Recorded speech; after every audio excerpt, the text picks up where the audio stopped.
Hello students, you all are welcome to my class and we are discussing chapter number 15 life on the earth, and the topic which I have decided to discuss with you all is ecological balance. We are going to discuss about ecological balance. What do we mean by ecological balance and how this ecological balance is being maintained, that we are going to discuss here. So please just check out what I am discussing actually. See, what is ecological balance actually? Ecological balance is a state of dynamic equilibrium within a community of organisms in a habitat or ecosystem. Okay. It can happen when the diversity of the living organisms remain relatively stable.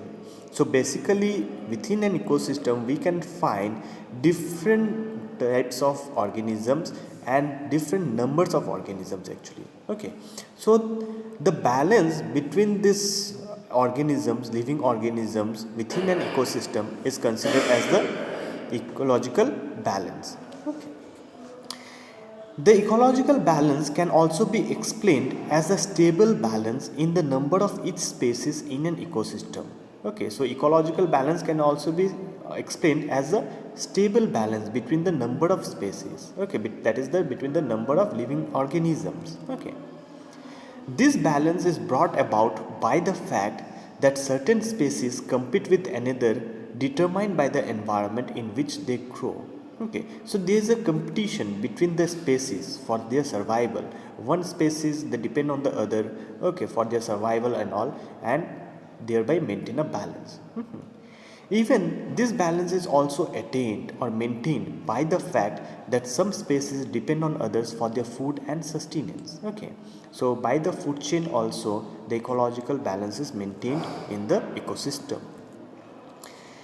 Here we get the example, such accounts are encountered in vast grasslands where the herbivorous animals are found in plenty. So basically the areas where herbivorous animals are found in plenty.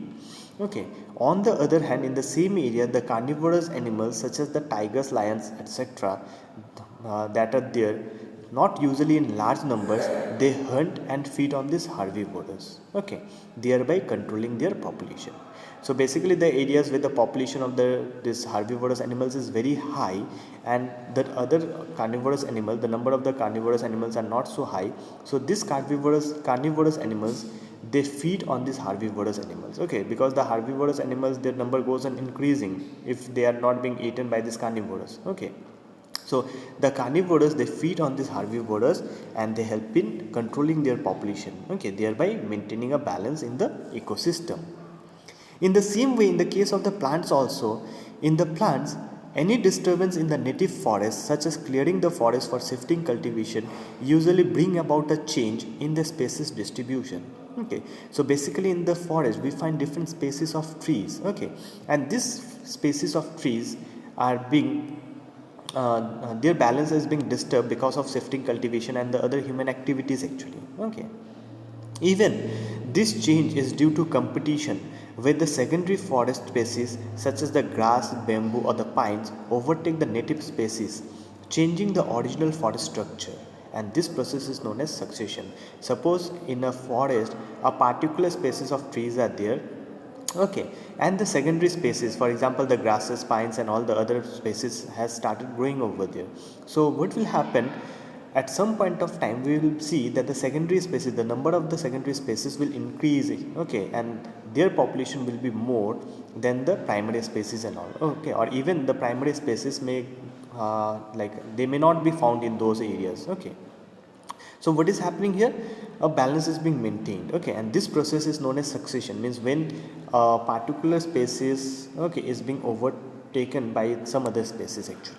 Okay, so ecological balance may be disturbed due to the introduction of the new species, or because of natural hazards, or because of the various human activities and all. Okay, human interference has affected the balance of plants communities, leading to disturbances in the ecosystem.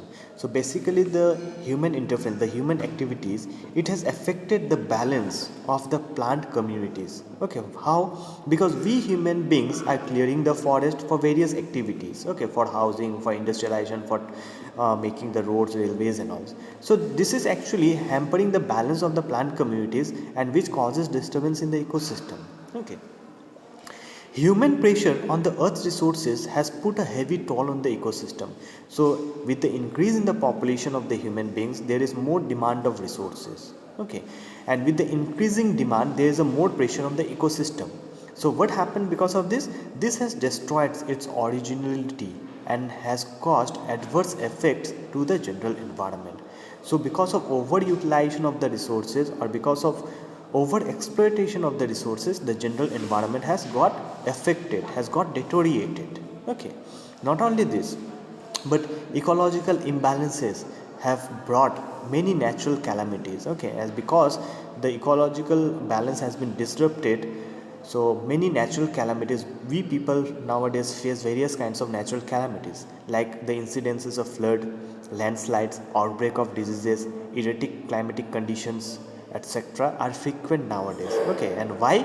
Because of ecological imbalances. Okay. So this is what about ecological balance. Okay, and we need to maintain a balance in the ecosystem in order to have a sustainable life. Okay, because all the species on the earth is very much important, because all the species, they interact with each other, they interact with the surrounding environment, which helps in their proper survival. Okay, so if the balance is disrupted, if the balance is affected, there will be loss of the ecosystem, there will be uh, deterioration in the environmental conditions. Okay, so it is very much important to maintain the ecological balance. Okay, and the ecological balance can be maintained by following various measures. Okay, by not exploiting the resources to a large extent, by maintaining an optimum population of the species and all. Okay, so I hope you all are clear about the term ecological balance, what is ecological balance and how this ecological balance is being maintained and the reasons behind the ecological imbalances. Okay, so thank you my dear students.